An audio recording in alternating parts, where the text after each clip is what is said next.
स्वर्गद्वारीमा आमा आउँदाखेरि खुसी भएको पल आमाले सानामा मै खाइ पाल्नु भयो बुढा भएपछि नि फेरि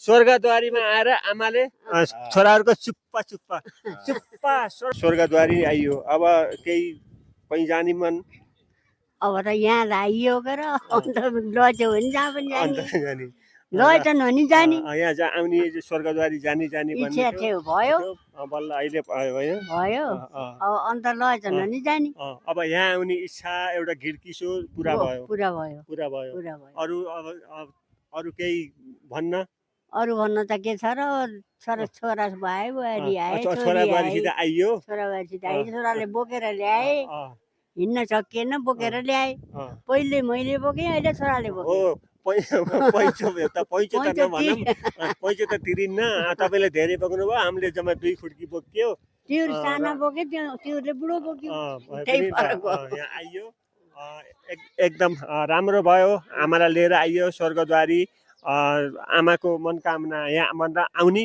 इच्छा थियो धेरै लिएर आइयो। जय स्वर्गद्वारी सबैले जय स्वर्गद्वारी।